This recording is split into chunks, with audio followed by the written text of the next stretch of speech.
الحمدللہ الذی جعلنا من المتمسکین بولایت امیر المؤمنین اللہم ایاک نعبد و ایاک نستعین الصلاۃ والسلام بتحیۃ والاکرام علی اشرف الانبیاء والمرسلین وأولادہ الطیبین الطاہرین المعصومین ولعن اللہ تعالی علی اعدائہم اجمعین اما بعد فقد قال حق سبحانہ تعالی فی کتابہ المجید وفرقان الحمید وهو اصدق الصادقین وقولہ الحق بسم اللہ الرحمن الرحیم ان طہر بیتی للطائفین والعاکفین الرکع السجود بلندر صلوات صلی اللہ محمد دعا ہے اللہ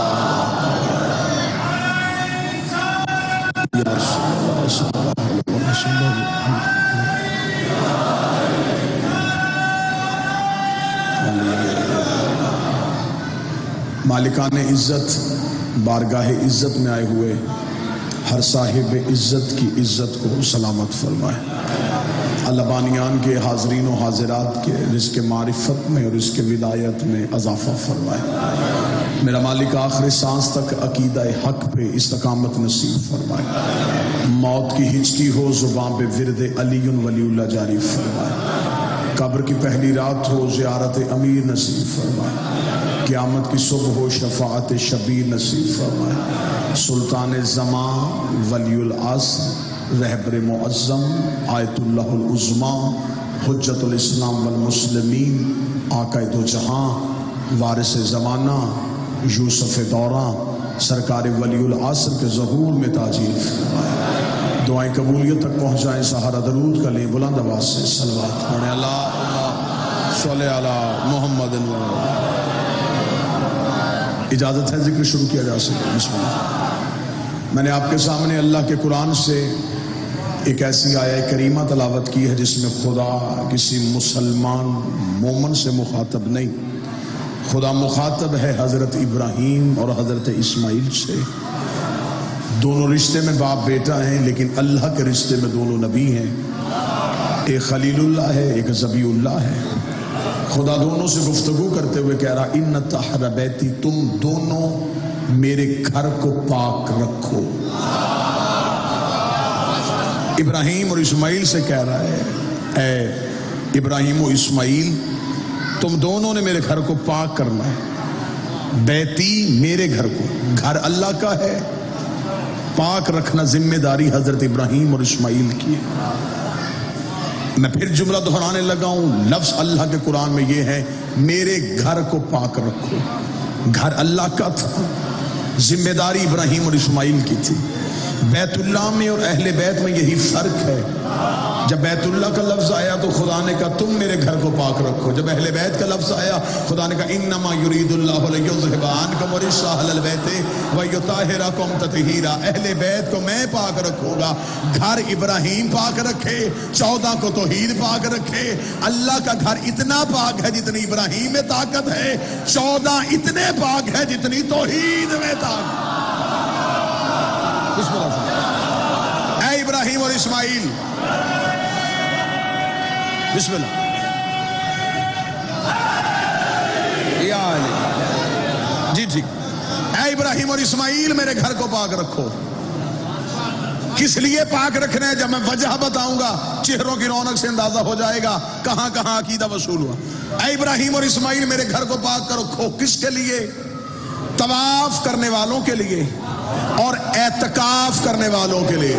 ہائے ہائے، خدا نے ابراہیم اور اسماعیل سے کہا پاک رکھنا ہے تم نے میرے گھر کو، کیونکہ یہاں کسی نے طواف کرنا ہے اور یہاں کسی نے اعتکاف کرنا ہے۔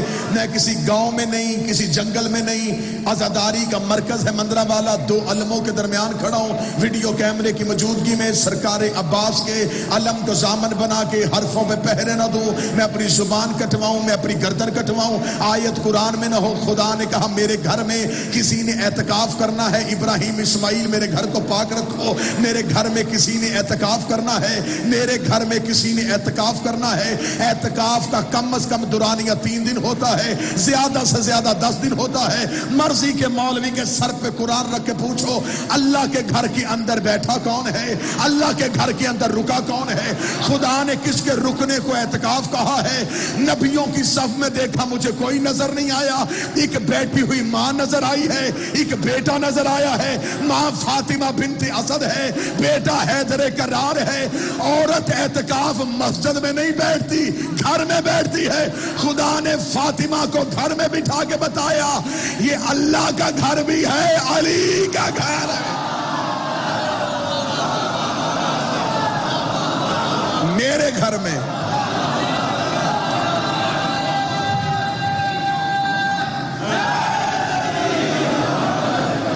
گھر میں اعتکاف ہوا، کیا کس نے؟ علی کی اماں نے۔ بی بی کتنے دن بیٹھی اللہ کے گھر میں؟ بولے گا تو صحیح نہ جی میرے ساتھ۔ 3 دن۔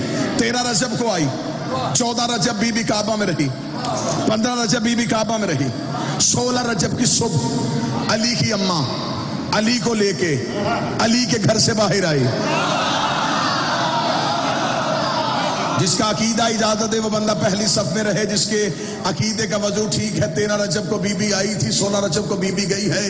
3 دن 3 راتیں بی بی اسی گھر میں مہمان بن کے بیٹھی رہی، 3 دن علی کی اماں اسی گھر میں بیٹھی رہی۔ میں اس بندے کے ہاتھ پہ بیعت کروں گا، اپنی باقی جتنی زندگی ہے، جتنی سانسیں ہیں، میں اس بندے کی نوکری کروں گا۔ میں نے زندگی میں کبھی ممبر پہ یہ نہیں کہا کہ کوئی مجھے ثابت کرے تو مذہب چھوڑ دوں گا، کیونکہ جو کام میں کر ہی نہیں سکتا وہ میں کہتا ہی نہیں ہوں۔ اس لیے کہ باپ چھوڑنا آسان ہے، علی چھوڑنا مشکل ہے۔ علی چھوڑا نہیں جا سکتا، علی چھوڑنے کا نام نہیں۔ ہاں میں اس بندے کی نوکری کروں گا جب مجھے کسی کتاب سے ثابت کرے ان 3 دن 3 راتوں میں ایک دن بھی ابو طالب اپنی زوجہ کو ڈھونڈنے نکلے ہوں، رسول اپنی چچی کو ڈھونڈنے نکلے ہوں، ابو طالب بھی گھر میں رہے، رسول بھی گھر میں رہے۔ آخر آپ کیا سمجھتے ہیں کہ مکے والوں نے جناب فاطمہ بنت اسد کو دیوار کے قریب جاتے نہیں دیکھا؟ مکے والوں نے جاتے بھی دیکھا تھا، دیوار کو پھٹتے بھی دیکھا تھا، بی بی کو اندر رکتے بھی دیکھا تھا، دیوار کو ملتے بھی دیکھا تھا۔ مکے والے دوڑ کے ابو طالب کے دروازے پہ آئے، آ کہتے رئیس مکہ اے متولی کعبہ، تیری زوجہ اس گھر کے قریب گئی ہے، دیوار پھٹ گئی ہے، تیری بیوی گھر کے اندر چلی گئی ہے، دیوار مل گئی ہے۔ ابو طالب تجھے پریشانی نہیں ہوئی؟ ابو طالب نے دروازہ بند کر کے کہا میں پریشان کس بات پہ ہوں؟ یا بلانے والا جانے یا جانے والی جانے، یا میزبان جانے یا مہمان جانے۔ حضرت ابو طالب اپنے گھر میں رکے رہے۔ مکہ والے پریشان ہو گئے، کوئی دن کو جاتا، کوئی رات کو جاتا، کوئی دن کو چکر کاٹتا، کوئی رات کو چکر کاٹتا۔ 14 رجب گزر گئی، 15 رجب گزر گئی، 16 رجب کی صبح آئی۔ مکے کے لوگوں نے اللہ کے دروازے پہ آ کے گھراؤ کیا۔ انہوں نے کہا خدا کے دروازے کا تالا توڑتے ہیں، دیکھتے ہیں وہ بی بی کہاں ہے۔ انہوں نے اللہ کے دروازے پہ دستک دی، اللہ کے دروازے پہ دستک دی۔ ادھر توحید کا دروازے پہ دستک ہوئی۔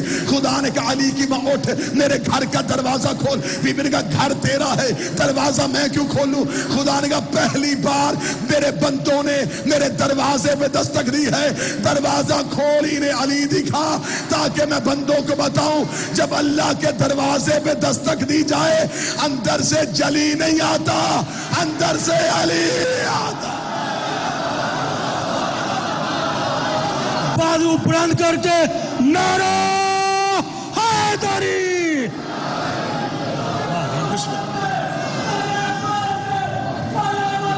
بسم اللہ صلی اللہ، بسم اللہ صلی اللہ۔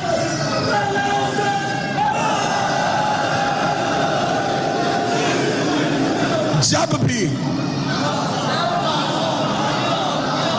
اللہ کے دروازے پہ دستک دی جائے اندر سے جلی نہیں،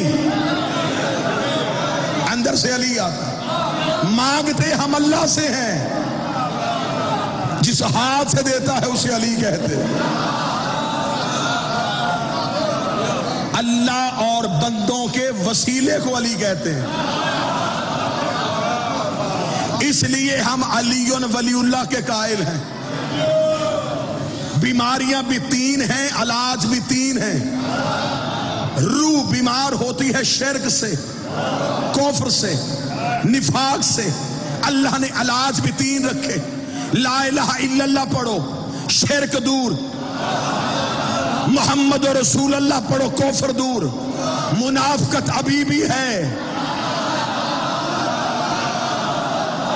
اب علی ولی اللہ پڑھ تاکہ منافقت دور ہو سکے، اس لیے کہ لا الہ کا پڑھنے والا علی کا دشمن ہو سکتا ہے، محمد اور رسول اللہ پڑھنے والا علی سے بغض رکھ سکتا ہے، لیکن یہ ہو ہی نہیں سکتا بندہ پڑھے علی ولی اللہ نہ توحید کا دشمن ہو سکتا ہے نہ رسول کا دشمن ہو سکتا ہے۔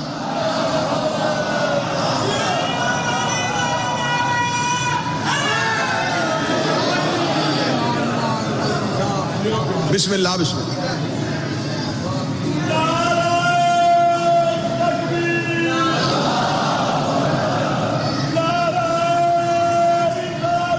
یا رسول اللہ،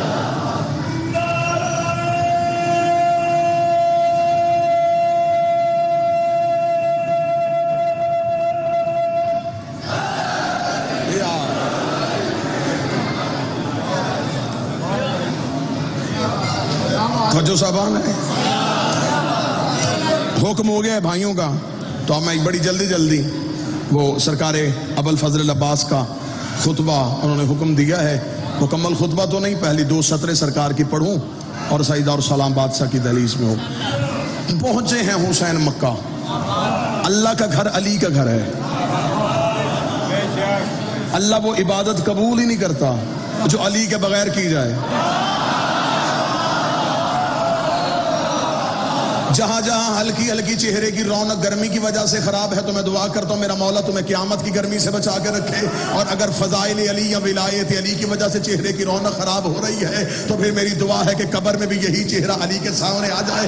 مجھے بادشاہ علی کی عزت کی قسم ہے، علی چھوڑ کے بندہ مصلی پہ جائے مصلی لعنت کرتا ہے، علی چھوڑ کے بندہ قرآن پڑھے قرآن لعنت کرتا ہے، علی چھوڑ کے بندہ حج میں جائے کعبہ لعنت کرتا ہے، علی چھوڑ کے بندہ نبی کے قریب جائے رسول اللہ۔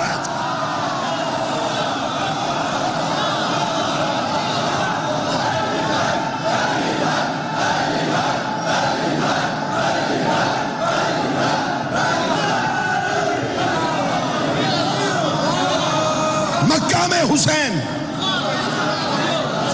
میرے بادشاہ حسین نے مکہ میں این حج کے موقع پہ حسین نے مکہ چھوڑا۔ مولوی نے تاریخ میں لکھا حسین نے اس سال حج نہیں پڑھا، جھوٹ لکھا مورخ نے۔ میں پھر جملہ کہنے لگا، مورخ نے لکھا اس سال حسین نے حج نہیں پڑھا، لکھنا یہ چاہیے تھا اس سال حاجیوں کا حج نہیں ہوا۔ جس بندے نے تائید کر لیا، میں 12ویں کی بارگاہ میں درخواست گزار ہوں، میرے مالک انہوں نے تیرے دادے کے حق میں ہاتھ اٹھایا ہے، ان کا یہ ہاتھ تیرے مقدمے بطور گواہ کے درج ہو۔ جو بندہ پریشان ہے وہ مجھ سے اپنی مرضی کا وقت لے لے، مجھے اپنی مرضی کی جگہ بتائے، تیری دی ہوئی جگہ پہ نہ ہو تو میری ولادت میں فرق ہے، تیری دی ہوئے مسند پہ نہ ہو تو پھر میرے تخم میں فرق ہے۔ مجھے علی ولی اللہ کی قسم ہے، مرضی کے مولوی سے قرآن کی حاشیے میں لکھوا کے دو، جن حاجیوں نے حسین کو چھوڑ کے حج پڑھا تھا کیا ان کا حج ہوا تھا؟ کہتے نہیں ہوا تھا۔ اب میرا سوال ہے کیوں نہیں ہوا تھا؟ کہتے اس لیے کہ اس حج میں حسین نہیں تھا، اس حج میں حسین نہیں تھا۔ مندرہ والا کا غدیری مجمع میرا ساتھ دے تو میں مولوی کی جھونپڑی کو آگ لگاؤں، اور جس حج سے بیٹا چلا جائے حج نہیں ہوتا، نماز سے باپ چلا جائے۔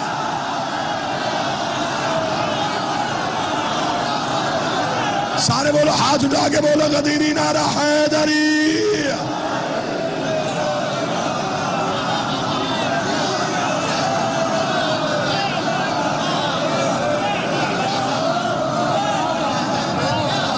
بادشاہ حسین عزت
عبادتوں کی روح کا نام علی ہے۔ وہ کون سا نجف ہوتا ہے جہاں علی نہیں ہوتا؟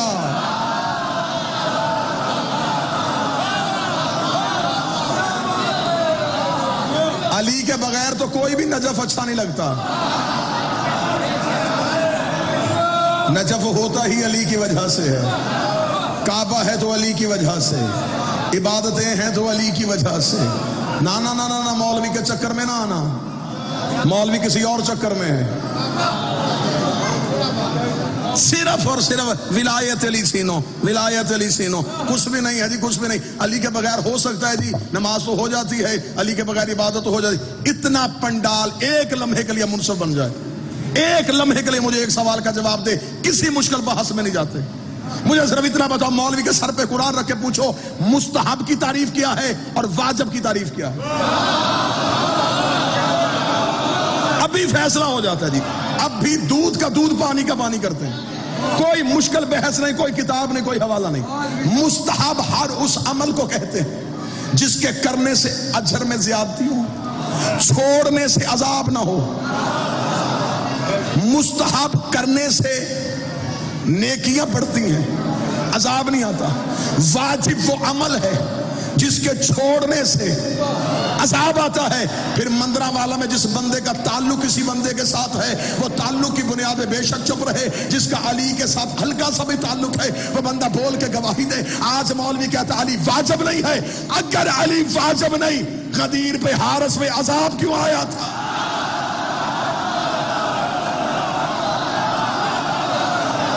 حارس پہ عذاب کس لیے آیا؟ صرف ولایت علی کے انکار کی وجہ سے۔ اور کھڑا وہ کہا تھا نبی کے پہلو میں، اللہ نے وہیں پہ پتھر بھیج دیا، جبکہ خدا نے وعدہ کیا ہوا تھا کہ جہاں محمد ہو وہاں عذاب نہیں آتا۔ خدا نے حارس کے سر پہ پتھر مار کے بتایا وہ لا الہ کا دشمن تھا، یہ علی ولی اللہ کا۔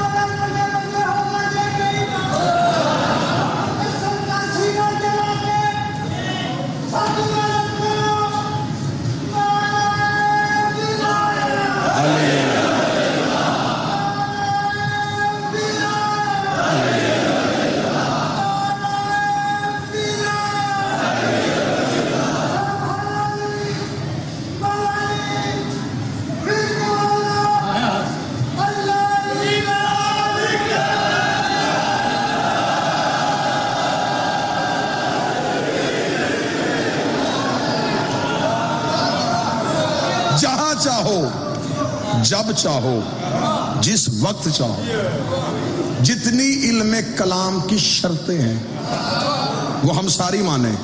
مناظرہ، مباہلہ، مکالمہ، مقاتلہ۔ تو مجھے حجت کے منکر کی معافی قرآن سے دکھا۔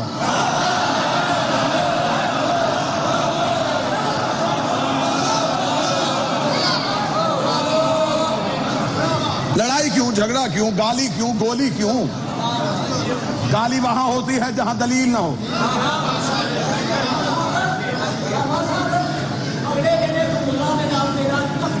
اچھا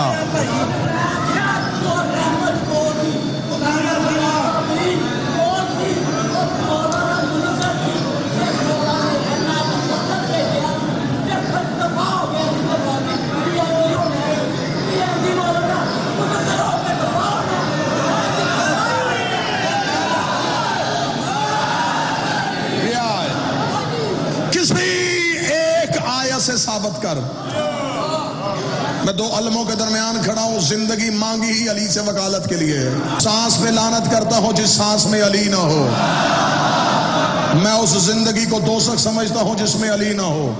مجھے بادشاہ حسین کی عزت کی قسم ہے، خدا ہر منکر معاف کر سکتا ہے، خدا حجت کا منکر معاف نہیں کرتا۔ پہلے منکر سے لے کے غدیر میں آخری منکر تک اور آج کے منکر ولایت علی تک، جتنے منکروں کا انجام کہو گے میں قرآن سے دکھانے کے لیے تیار ہوں۔ سب سے پہلا ابلیس تھا جس نے حجت کا انکار کیا تھا۔ اس کے پاس 5 دن کی نمازیں نہیں، اس کے پاس 10 سال کی نمازیں نہیں، اس کے پاس 50 سال کی نمازیں نہیں۔ حیات القلوب علامہ مدنسی علیہ رحمہ 6.5 لاکھ سال کی عبادت، 50 ہزار سال کے سجدے، عبادتوں کی گٹھڑیاں، نمازوں کے ٹوکرے، اور اس نے حجت کا انکار کر دیا۔ خدا نے کہا تیرے پاس نمازیں کتنی ہیں؟ اس نے کہا 6.5 لاکھ سال کی۔ خدا نے کہا ساری کی ساری لعنت میں بدل گئی ہے، ساری کی ساری لعنت میں بدل گئی ہے۔ خدا نے ساری نمازیں لعنت میں تبدیل کر دی۔ خدا نے اپنے گھر سے کہا فخرج لعنت الی یوم الدین، تو نکل جب تجھ پر قیامت تک مسلسل لعنت رہے گی۔ اس نے اللہ کا انکار نہیں کیا تھا، اس نے انکار کیا تھا حجت کا۔ آؤ اللہ کی بارگاہ میں جا کے پوچھے میرے مالک، تو رمضان کے مہینے میں ہمیں تو معاف کر دیتا ہے، تو لیلۃ القدر میں ہمارے گناہ تو سن لیتا ہے، لیکن تو نے ابلیس کا ایک جرم معاف کیوں نہیں کیا؟ خدا نے کہا اس لیے معاف نہیں کیا کہ حجت بھی پہلی تھی، منکر بھی پہلا تھا۔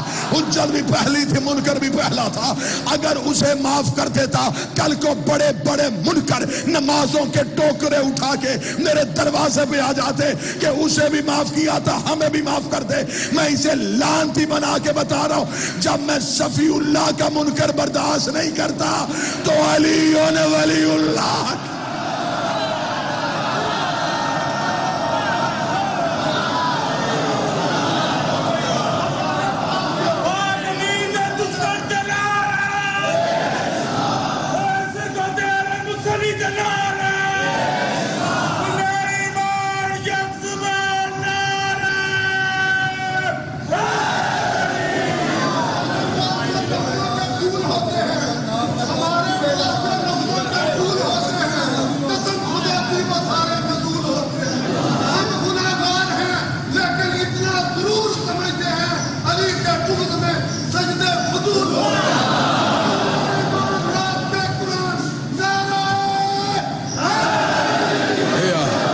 اس در کے گداؤں پہ یہ خاص کرم ہے، ہم لوگ گنہگار ہیں، غدار نہیں ہیں۔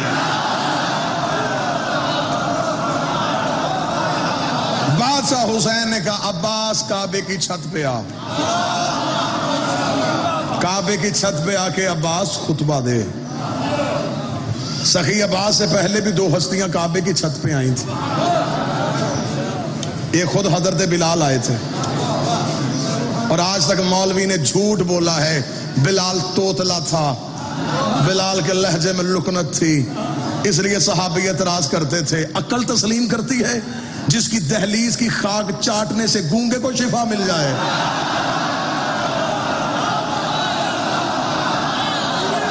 چلے جا، آج تو اپنی مرضی کا گونگا لے کے آ، میں امام رضا کے صحن میں لے کے جاؤں، میں نجف میں علی کی زری پہ لے کے جاؤں، میں کربلا میں حسین کی زری پہ لے کے جاؤں، جن کی زریوں پہ آج بھی گونگا بول کے آتا ہے۔ اتنی دیر بلال نے بطول کی دہلیز میں سجدہ کیا ہو اور بطول نے اسے خیرات میں زبان بھی عطا نہ کی ہو، بلال کے لہجے میں لکنت نہیں تھی۔ مجھے علی ولی اللہ کی قسم، بلال کا جرم لہجے میں لکنت نہیں، علی کی ولایت۔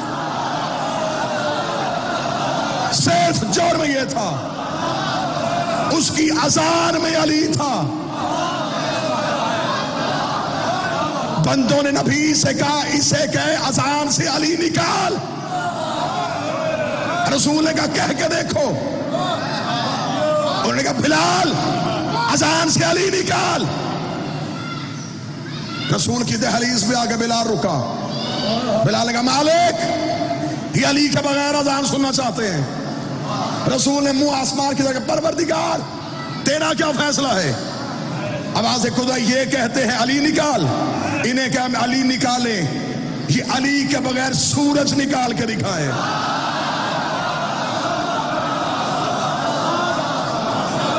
سورج تو طلوع ہی علی کی وجہ سے ہوتا ہے۔ بلال کے لہجے میں لکنت بلال کا جرم نہیں، بلال کی اذان میں علی ولی اللہ تھا۔ بلال ولایت علی چھوڑنے کے لیے تیار نہیں تھا، بلال نے سینے پہ پتھر رکھوائے علی کی وجہ سے۔ اس نے کہا میں علی نہیں چھوڑوں گا، مجھے علی نے تو بتایا ہے کہ محمد رسول ہے۔ مجھے محمد نے تو بتایا ہے کہ اللہ وحدہ لا شریک ہے، اور پھر یہ تو سنی کتابوں میں لکھا ہے کہ جب حضرت بلال کو فتح مکہ کے وقت رسول نے خانہ کعبہ کی چھت پہ بھیجا تھا کہ جا بلال جا کے کعبے کی چھت پہ اذان دے. بلال کعبے کی چھت پہ آیا، اور کعبہ علی کا گھر ہے، علی کے گھر کی چھت پہ ہی علی کا مؤذن سکتا تھا. بلال کعبے کی چھت پہ آیا، بلال نے کعبے کی چھت پہ آ کے دائیں بائیں اوپر نیچے ڈھونڈنا شروع کیا. رسول کی آواز آئی، بلال کسے ڈھونڈ رہا ہے؟ بلال دیکھ رہا، یا رسول اللہ زمین پہ اذان دیتا تھا، چہرہ کعبے کی طرف کرتا تھا، بھیج تو نے کعبے کی چھت پہ دیا ہے، اب مجھے بتا مجھے چہرہ کدھر کرنا ہے، مجھے رخ کدھر کرنا ہے؟ میں دو علموں کے درمیان کھڑا ہوں، میں گردن کٹوا کے مندرہ والا چوک میں پھینک کے چلا جاؤں اگر جملے کتابوں میں نہ لکھے ہوں. رسول کی آواز آئی، بلال پریشان کیوں ہوتا ہے؟ مجمع میں ڈھونڈ علی کہاں ہے، مجمع میں تلاش کر علی کہاں ہے، جدھر علی ہے ادھر اپنا چہرہ کر لے. صحابہ نے آ کے کہا، یا رسول اللہ چہرہ علی کی طرف کیوں کروایا؟ رسول کی آواز آئی، یا علی انت مثل الکعبہ، اے علی تو میری امت میں کعبے کی مثال ہے. کتنا بدبخت ہے وہ نمازی جس کی نماز ہے کعبہ ہے. اے علی تو میری امت میں کعبہ. سخی عباس آئے کعبہ کی چھت پہ، کعبہ کی چھت پہ آ کے عباس نے یوں حاجیوں کا ہجوم دیکھا. حسین دور مسند میں بیٹھے تھے، حاجی طواف میں تھے، عباس کعبہ کی چھت پہ تھے. اگر یہ ماتمی یہ جوان مجھے اجازت دے تو میں منظر تبدیل کرتا ہوں. حاجی کعبے کو دیکھ رہے تھے، کعبہ غازی کو دیکھ رہا تھا، غازی حسین کو دیکھ رہا. جس کی جدھر عبادت ہو رہی تھی وہ ادھر عبادت کر رہا. حضرت عباس نے یوں حاجیوں کا ہجوم دیکھا. عباس کا خطبہ آج بھی تاریخ میں حضرت عباس کی آواز ہے، الحمدللہ الذی شرف ھذا بیتہ بقدوم ابی. تعریف اس اللہ کی، کیا کہنے، تعریف اس اللہ کی جس نے اس گھر کو اس کے بابے کے قدموں کی وجہ سے عزت دی.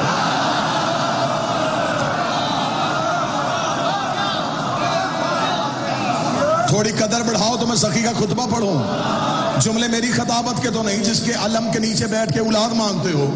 وہ عباس بول رہے ہیں تعریف اس اللہ کی جس نے اس کے بابے کے قدموں کی وجہ سے اس گھر کو عزت دی. من کان بعیت العام سے اصبح قبلۃ، یہ صرف گھر تھا اسے قبلہ ہم نے کیا ہے، یہ صرف گھر تھا اسے قبلہ ہم نے کیا ہے. جملے حضرت عباس کے نہ ہو پوری زندگی یہ نوکر منبر پہ آنا چھوڑ دے. حضرت عباس نے یوں ہزاروں حاجیوں کے ہجوم کو دیکھا. عباس نے مسکرا کہا، ایھا الکافرۃ والفاجرہ، او کافرو او فاجرو، اوے کافرو اوے فاجرو، اوے کافرو اوے فاجرو. مجمع چپ ہو گیا. جملے میرے نہیں، سخی عباس ان سے کہہ رہا، او کافرو او فاجرو. مولا کن سے کہہ رہا ہے؟ مولا یہ تو حاجی ہیں، مولا یہ تو نمازی ہیں، مولا یہ تو گھر سے غسل کر کے آئے ہیں. عباس کہا، میں نے کعبے کی چھت میں کھڑے ہو کے انہیں کافر کہہ کے بتا دیا ہے. جن کے دین سے حسین نکل جائے وہ کعبے میں بھی کافر ہو کے کھڑا ہوتا ہے، وہ اللہ کے گھر میں بھی کافر ہو کے آتا ہے. جملہ کہنے کے بعد عباس کہا، تم کیا سمجھتے ہو تم نے حسین کو حج سے روکا؟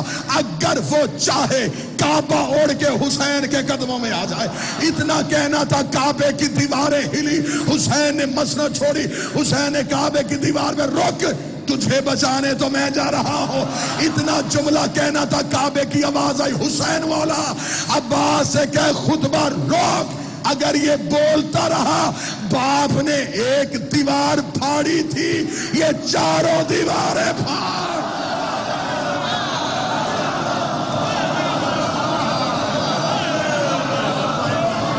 یہ صرف گھر تھا، اسے قبلہ ہم نے کیا. یہ صرف گھر تھا، اسے سجدے کے قابل ہم نے کیا. یہ بدہات کبھی بھی زندگی میں علی سے دھوکہ نہ کرنا. کائنات کا اول مظلوم ہے حسین کا بابا. زندگی میں محمد ظفر شاہ جی انشاءاللہ 15-16 محرم عشرہ کی مجالس میں بشرط زندگی و صحت آپ کا سلام نصیب ہوا تو نوکری ہوگی. علی ولی اللہ کا واسطہ. زمانہ بڑا مشکل آ گیا ہے، دنیا تم سے ہر صورت میں علی چھین رہی ہے. تنہا ہو جانا، گھر دے دینا، بچے مروا لینا، علی نہ چھوڑنا. دنیا اولاد سے علی لینا چاہتی تھی، اس علی ولی اللہ کو بچاتی بچاتی بیٹی شام کے بازار تک چلی گئی۔ آج بندے ہم سے پوچھتے ہیں کہ علی ولی اللہ کہاں لکھا ہے؟ تیرے جگر میں طاقت ہے میں تجھے حوالے لکھواؤں؟ اگر تیرے جگر میں طاقت ہے تو پیدا شیعہ ماں کے گھر ہوا ہے تو میں تجھے حوالے لکھواتا ہوں، تو اپنے ذہن میں حوالے محفوظ کر لیا۔ میں تجھے بتاؤں علی ولی اللہ کہاں لکھا ہے؟ حسن کے کفن پہ لکھا ہے، حسین کے کرتے پہ لکھا ہے، اکبر کے جگر پہ لکھا ہے، عباس کے بازوؤں پہ لکھا ہے، قاسم کی لاش کے ٹکڑوں پہ لکھا ہے، اصغر کے سوکے ہوئے حلق میں لکھا ہے، حسین کی پیشانی پہ لکھا ہے۔ کوئی سید ہو مجھے معاف کر دینا، تجھے شوق ہے علی ولی اللہ پوچھنے کا؟ ہاں میں تجھے بتاؤں، سکینہ کے رخساروں پہ لکھا ہے، زینب کی کلائیوں پہ لکھا ہے، سجاد کی کمر پہ لکھا ہے، ہر سیدزادی کے سر پہ لکھا ہے۔ تو شیعہ گھر میں پیدا ہوا، تجھے میں بتاؤں بغداد کے پل پہ پڑے ہوئے جنازے پہ لکھا ہے، قوم کی پہاڑیوں میں رونے والی سیدزادی کے برقعے پہ لکھا ہے۔ جنگلوں میں چلی گئی محمد کی بیٹیاں، بابے کی ولایت نہیں چھوڑی، دادے کی ولایت نہیں چھوڑی، رو رو کے کہتے رہی بابا شام کے بازار میں تیری ولایت کے دشمنوں نے ہمیں گھیر لیا۔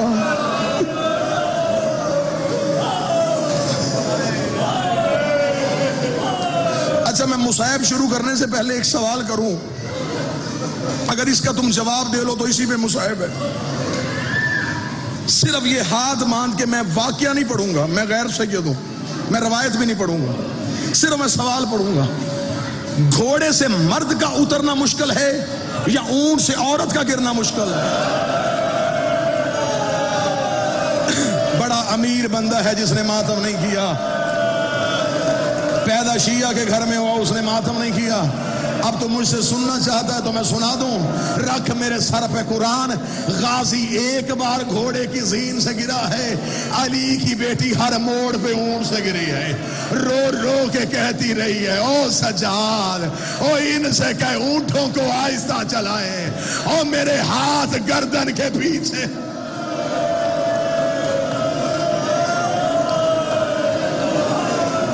سادات و غیر سادات سے معافی مانگ۔ ایک ایسا بازار آیا ہے جس میں پھر علی کی بیٹی چلی نہیں۔ میں جتنا محتاط ہو سکوں گا اتنا اللہ اکبر، بادشاہ عشق قبول کرے، جتنا میں چھپا سکوں گا اتنا چھپاؤں گا، کوشش کرنا مجھے بات کھولنی نہ پڑے۔ مظفر شاہ جی ایک ایسا موڑ آیا ہے جہاں پہ پھر بی بی چل نہیں سکی، گزری ہے چل کے نہیں۔ میں کوشش کر رہا ہوں کہ ماتم کر لیں، مجھے جملہ نہ پڑھنا پڑے۔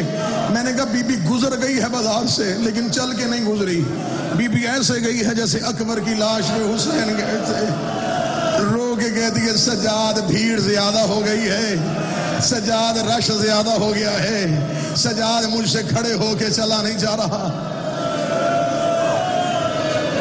بیٹھ کے چلی علی کی بیٹی،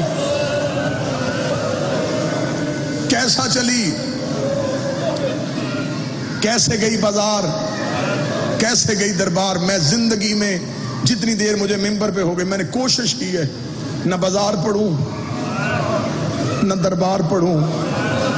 میں ممبر پہ بیٹھا ہوتا ہوں، ذاکرین پڑھتے ہیں، کوئی کہتا اتنے گھنٹے کھڑی رہی، کوئی کہتا اتنے گھنٹے کھڑی رہی۔ شیعہ قوم کے ماتم کے لیے یہی صرف کافی ہے، کون کھڑی رہی؟ ایک لمحہ بھی کھڑی رہی تو غازی کی مرشد زادی، ایک سیکنڈ بھی کھڑی رہی تو حسین کی بہن۔ مجھے اس سے غرض نہیں کہ کتنا کھڑی رہی، بس کتابیں کہتی ہیں پہنچ گئی زندان میں۔ جب ملاؤں نے کہا نا میں قیدیں آزاد کرتا ہوں، مولا سجاد دربار میں کھڑے تھے، یہ بغیرت دیکھا تھا حسین کا بیٹا میں تیری قیدیں آزاد کرنے لگا ہوں۔ سجاد نے ٹھنڈی آہ بھری، اس نے دیکھ کے کہا میں نے تجھے رہائی کی خبر سنائی، تجھے خوشی نہیں ہوئی؟ سجاد رو کے کہتے مجھے بتا میں جاؤں کہاں؟ رہائی کی خبر اسے اچھی لگتی ہے جسے دروازے پہ کوئی لینے آیا ہو. نہ تو نے میرا اکبر چھوڑا, نہ تو نے میرا غازی چھوڑا, مجھے بتا میں کہاں جاؤں. یہ کمینہ دے کہتا ہے حسین کا بیٹا مدینے. سجاد رو کہتے کون سے مدینے؟ جہاں میرا بابا ہوتا تھا, جہاں میرا چچا عباس ہوتا تھا. تو نے میرا مدینہ میرے رہنے کے قابل چھوڑا نہیں. اس نے کہا جہاں بھی جانا ہے لیکن شام چھوڑ دے. اب میں پورا ڈر ڈر کے جملہ پڑھوں گا لیکن جو ماتم ماتم کر سکتے ہو. مولا سجاد روئے, رو کے کہنے لگے تو نے مانگی تھی ہم سے بیعت, ہم نے کی نہیں. تو نے ہمارا گھر اجاڑا, آج تو مجھ سے کہہ رہا شام چھوڑ. جب ہم نے تیرا مطالبہ ماننا ہی نہیں, تو ہماری قیدیں کیوں آزاد کرتا ہے؟ کس لیے تو قیدیں آزاد کرتا ہے؟ یہ میرے دونوں ہاتھ ہیں علم عباس پہ. یہ کمینہ دے کہتا حسین کا قیدی بیٹا میں تجھے سچ بتاؤں, میں تیری قیدیں خوف کی وجہ سے آزاد کر رہا ہوں. سجاد رو کہتے تجھے کس بات کا ڈر ہے؟ تو نے محمد کی شکل والا میرا بھائی مارا, تجھے ڈر نہ لگا؟ تو نے رسول کا بیٹا زین سے گرایا, تجھے ڈر نہ لگا؟ تو نے غازی کے بازو کٹوائے, تجھے ڈر نہ لگا؟ تو نے سورہ کوثر کا چہرہ زخمی کیا, تجھے ڈر نہ لگا؟ تو نے یاسین کی کڑیاں باندھی, تجھے ڈر نہ لگا؟ آج تجھے ڈر کس بات کا لگ گیا ہے؟ یہ بغیرت دیکھا جسے قبرستان میں دفنا کیا آیا ہے نا, اس کے رونے کی آواز آج بھی آ رہی ہے. آج بھی میرے محل میں تیری سکینہ کے رونے کی آوازیں آتی ہیں. کبھی اس کونے میں روتی ہے, کبھی اس کونے میں روتی ہے. رو رو کے کبھی کھول دے رسیاں, اے کھول ان کی بیڑیاں. مجھے ڈر لگ گیا ہے کہیں میرے اوپر عذاب نہ آ جائے. سجاد تیری بہن سکینہ کے رونے کی آوازیں مجھے سونے نہیں دیتی. میں ذہنی طور پہ مفلوج ہو گیا ہوں. مجھے ڈر ہے اس خوف سے میں مر جاؤں گا. سجاد تو شام چھوڑ. مولا سجاد نے کہا فیصلہ میں نے نہیں کرنا, فیصلہ اس نے کرنا ہے جو زندان میں ہے. اس نے کہا تو بیٹا نہیں؟ مولا سجاد نے رو کے کہا میں بیٹا ہو کے وارث نہیں, وہ بہن ہو کے وارث ہے. کیونکہ وہ ہے شریکت الحسین, اس کی ہے کربلا میں حصے داری. میں حجت ہوں, فیصلہ میں نہیں, فیصلہ ماں کرے گی. چلتے چلتے زندان میں آئے, ریت کے مسلح پہ تھی علی کی نمازی بیٹی. ماں کے قدموں پہ ہاتھ رکھے کہتا ماں یزید کہتے آزاد کر رہا ہے. سجدے سے سر اٹھا کے کہتی اس سے پوچھ شام کی عورتیں تھک گئی ہیں جو ماتم کرنے کے لیے آئے ہو. بس یہی روایت پڑھوں ممبر چھوڑوں, شام کی عورتیں تھک گئیں. مولا سجاد کی آواز ہے, وہ کمینہ کہتا ہے سکینہ کے رونے کی آوازیں آتی. بی بی رو کہتی پھر سجاد ایسے نہیں, میں حسن کی بہن ہوں, میرے بھائی نے اس کے باپ سے شرطیں منوائی تھی, تو اس سے منوا تاکہ تاریخ لکھے کہ ہم فاتح ہو کے شام سے گئے. مولا سجاد کو بی بی نے شرطیں بتائی. بادشاہ زندان سے دربار میں آئے, کمینہ تخت پہ آیا. مولا سجاد کہتے ہیں ہماری ماں کہتی ہے شرطیں ہیں. اس نے کہا بتا. مولا سجاد نے کہا پہلی شرط ہمیں شہداء کے سر واپس چاہیے. اس نے کہا میں نے محفوظ کیے ہیں میں دے دوں گا. مولا سجاد کی آواز ہے دوسری شرط ہے 3 اونٹ سواری کے لیے چاہیے. میں نے 3 اونٹ کہا. کسی بندے نے مجھ سے پوچھا ہی نہیں کہ سجاد 3 لے کے آیا تھا. مولا سجاد کی آواز ہے 3 اونٹ دے دے. اس نے کہا میں دیتا ہوں. مولا سجاد کی آواز ہے تیسری شرط ہے جزلم کا بیٹا بشیر مہاری چاہیے. اس نے کہا وہ بھی دے دوں گا. مولا سجاد نے کہا اگلی شرط ہے ہمیں شام میں ایک مکان خالی کروا کے دے. یہ کمینہ دیکھنا جب تم نے رہنا ہی نہیں تو نے مکان کرنا کیا ہے؟ سجاد رو کہتا ہماری صف ماری گئی, ہمارے رونے کسی نے نہیں دیا. ایک مکان خالی کروا. میری ماں نے بھائی کی مجلس کروانی ہے, میری ماں نے بھائی کی غربت بڑھنی ہے. شام کی عورتوں کو کہے اس مکان میں اکٹھی ہو کے آئیں. میری ماں بتائے باغی نہیں نمازی مارا گیا ہے. یہ جملہ کہنے کے بعد سجاد کی آنکھوں کا لہو تیز ہوا. یہ کمینہ تاک سے اٹھا. اسے کہا شرطیں ختم ہو گئی. سجاد کی آواز آئی ایک شرط ابھی باقی ہے. میں یہ ہاتھ باندھ کے سیدوں سے معافی مانگتا ہوں, معافی دینے کے بعد مجھ سے جملہ سننا. اسے کہا جب میں نے اتنی مان لی میں وہ بھی مان لوں گا. سجاد کی داڑھی لہو سے بھر گئی. سجاد رو کہتے آخری شرط ہے خیموں کا لٹا ہوا مال واپس آئیے. یہ کمینہ دے گا یہ شرط نہیں مانی جا سکتی. 36 ملکوں کی فوج نے لوٹا ہے زینب کا خیمہ, جس کے ہاتھ جو آیا وہ لے کے چلا گیا. سجاد نے پا کر کے سر پہ ہاتھ رکھا. تھا، روکے گا کچھ اور دے نہ دے، میری ماں کی چادر مجھے واپس کر، میری ماں کا برقع مجھے واپس کر۔ یہ کمینہ دیکھتا کیا کرے گا؟